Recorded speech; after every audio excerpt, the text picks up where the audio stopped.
네, 안녕하세요. 오래간만에 파이코인 합니다. 오늘 아침에는 뭐 웬일인지 집사람이 자기가 이제 뭐 두 명한테 파이코인을 설명했더니 하겠다고 그러더라. 이거 어떻게 하는 거냐? 이렇게 물어보더라고요. 그래서 내가 해줄게. 나중에 이제 뭐 그러고 말았어요. 이제 관심이 있나 봐요. 그런데 참 지금 해갖고는 채굴률이 많이 낮죠. 지금 해서 뭐 채굴률이 많이 낮은데 뭐 한 1년 해서 한 300개 생겼다. 뭐 다른 여러 가지 또 기회도 있겠지만 1년에서 혹은 뭐 100개 생겼다.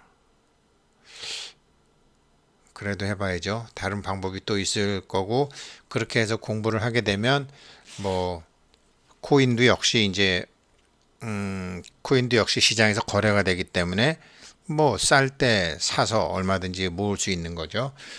지금 뭐 원래 그 악시아 코인이라는 게 슈퍼 디플레이셔너리 코인, 그러니까 물가 가치가 떨어지지 않고 이럴 때일수록 가치가 더 올라가는 디플레이션 코인을 만들겠다라고 해서 뭐 어찌 됐건 잘하고 있고, 지금 코인 시장에서 보면 이거 이더리움이 정말 디플레이션 코인이네.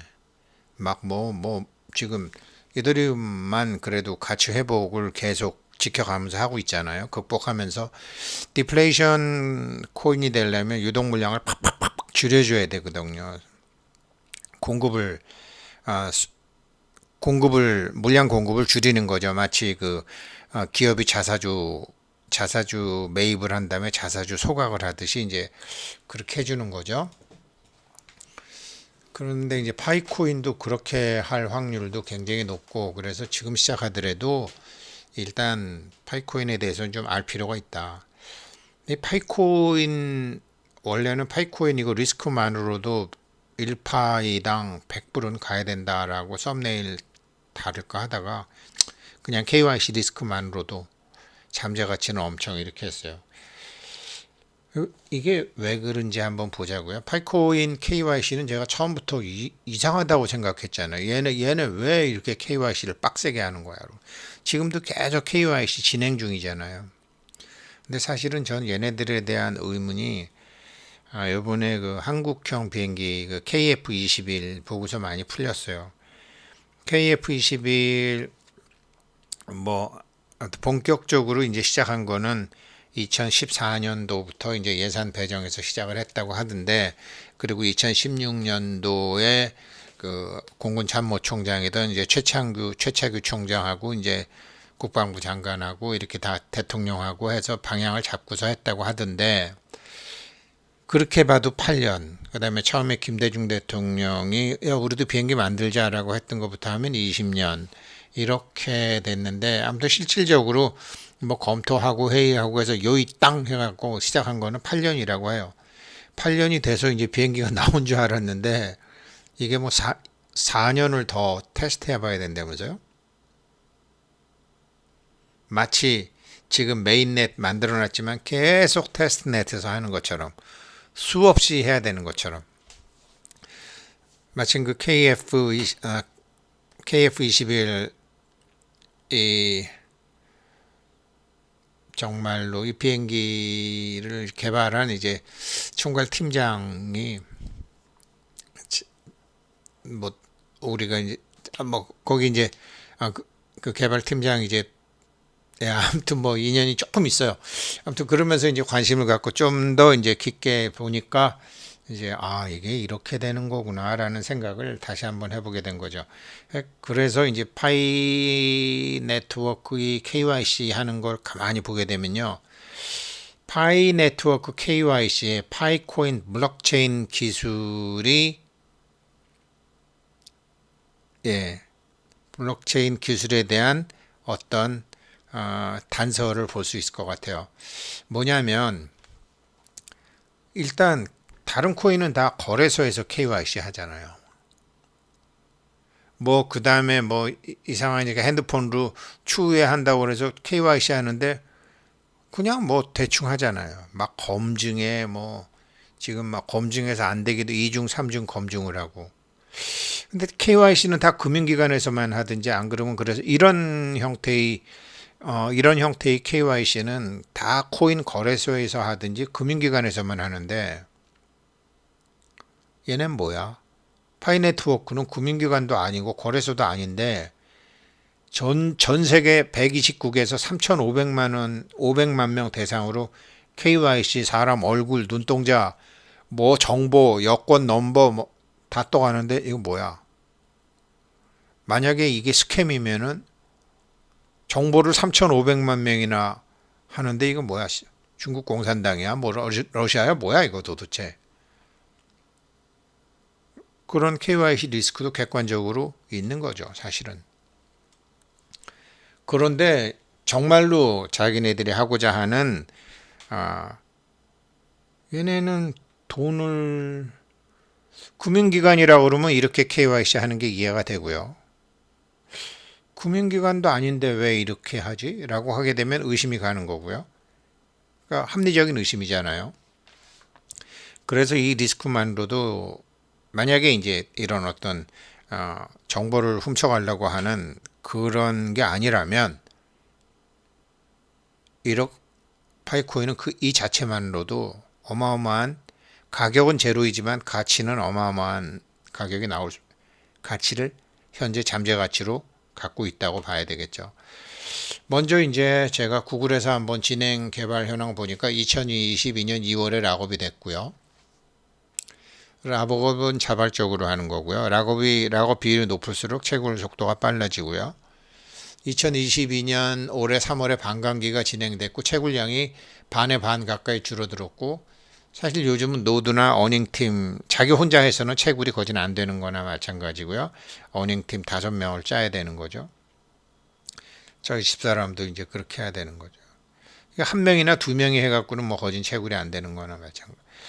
올해 3월 14일에 이제 폐쇄형 네인넷이 시작이 됐고 KYC도 이때부터 본격적으로 시작이 되었죠.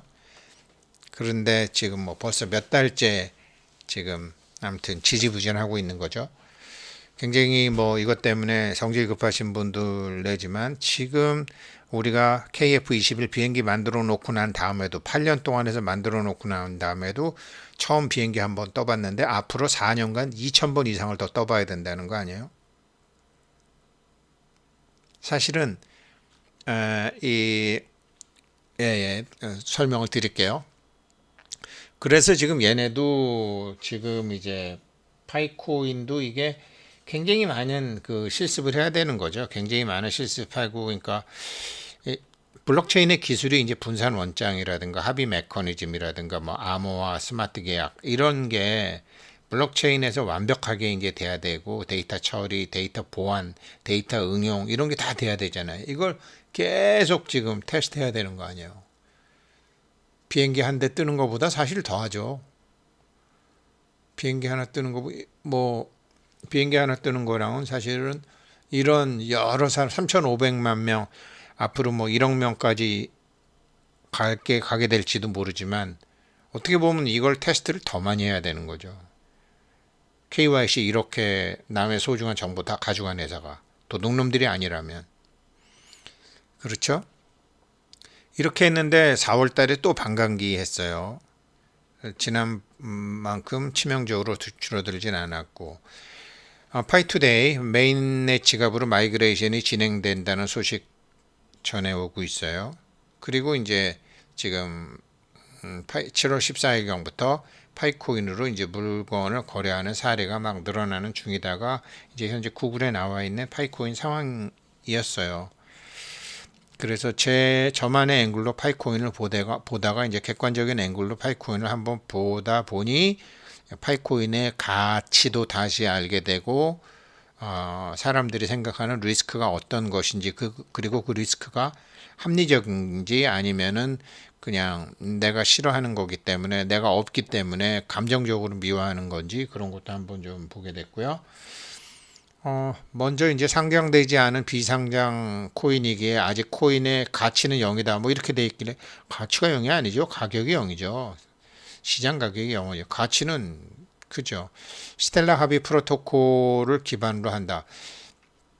이게 그러나 스텔라 합의 프로토콜은 자료 합의 방식이고 어떤 방식으로 지금 파이코인이 블록을 생성하고 어떤 방식으로 보안을 유지하는지 즉 채굴 방식에 대해서는 정확히 알려진 바가 없다. 핸드폰 채굴이라고 하지만 뭐 핸드폰 채굴, 뭐 클라우드 기반 채굴 여러 가지만 있지만 백서상으로는 채굴 방식이 없다는데 지금 어떻게 블록을 생성하는지가 사실은 얘네 노하우거든요.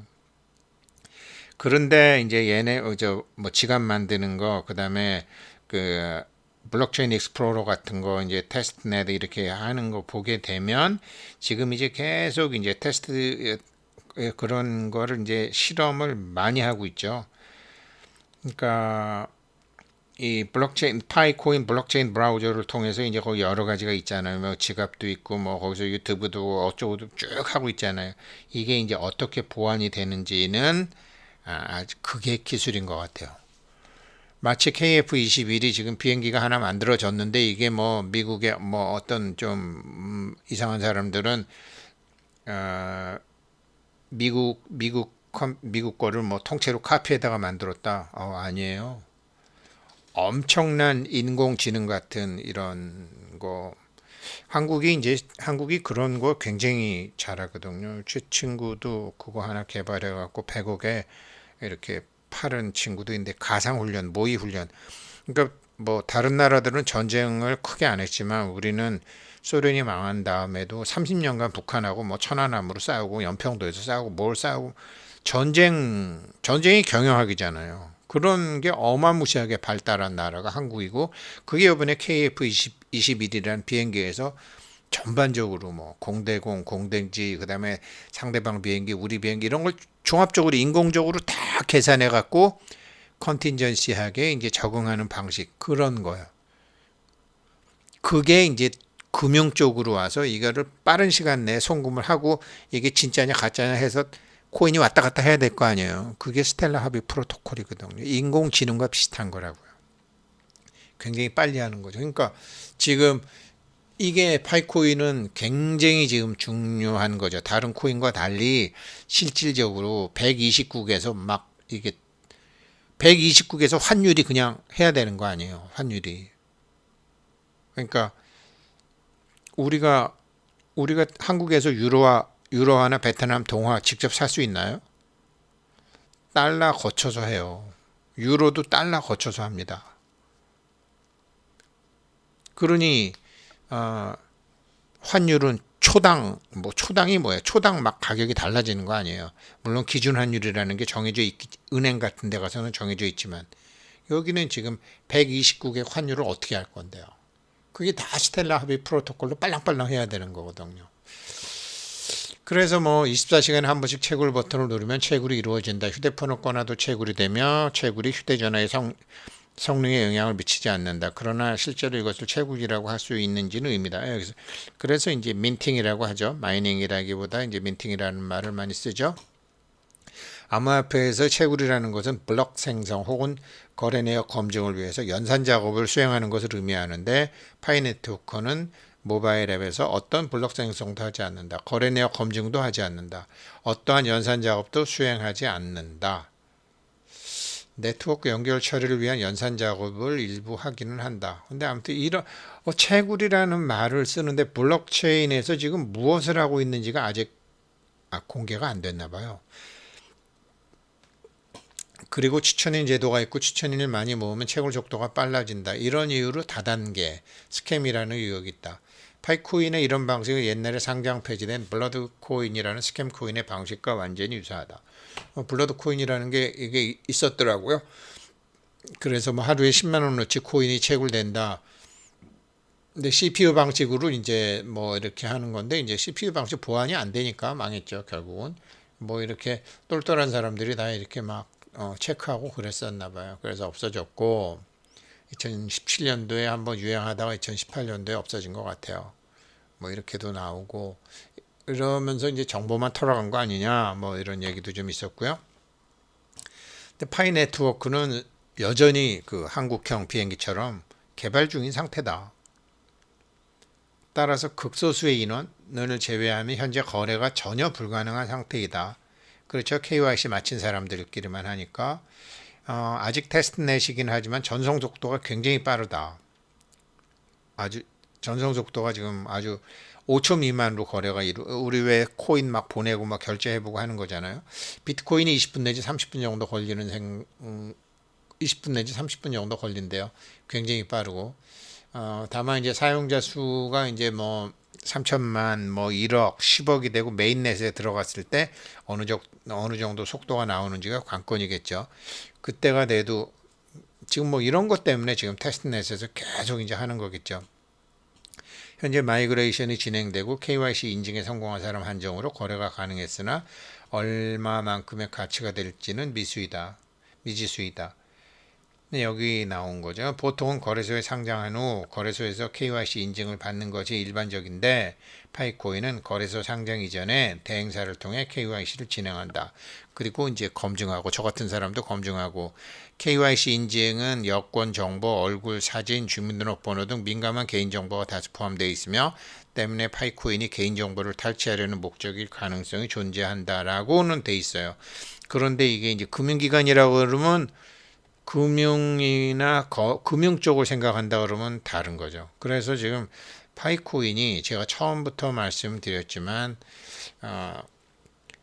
금융 쪽을 생각하지 않는다면 KYC를 이렇게 할 리가 없다. 그래서 이제 제가 생각하기에 KYC 리스크만으로도 아주 뭐 블라드 체인 저런 것처럼 뭐 다단계 사기는 아닌 것 같고 시간에 그런 건 아닌 것 같고 그렇다 그러면 쓸데없는 게 되지만 지금 얘네가 아직 업의 형태를 확실히 정하지 않았는데 현재 KYC 하는 것으로 봐서는 굉장히 원대한 꿈을 갖고 있는 것 같다. 그래서 이 디지털 화폐 시대에 대한 디지털 화폐 유통, 재고, 증가, 감소, 뭐 환율 여러 가지 이게 환율을 하려면요. 그 나라의 경제 성장률, 물가 상승률, 금리 이런 게 다 들어가야 되는 거거든요. 굉장히 복잡한 거거든요.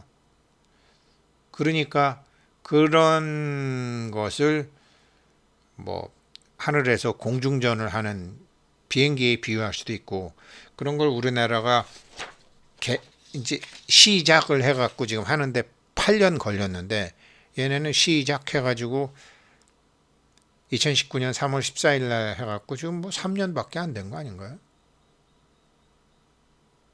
그렇죠? 21이 3년 좀 지났네요. 그래서 뭐 집사람이 뭐 친구 두 사람이 이제 하겠다고 그래서 이제는 사람들이 좀 신뢰를 얻나 보다. 지금 하면 뭐 코인 많이 안 생기겠지만 많이 안 생겨도 한때는 주식으로 돈 벌 수 있는 시대가 있고 한때는 부동산으로 돈 벌 수 있는 시대가 있고 한때는 인터넷으로 돈 벌 수 있는 시대가 있고 그리고 블록체인으로 돈 벌 수 있는 시대가 지나가지 않았다면 아직 있다라는 소리죠. 해볼만 하다라는 소리죠.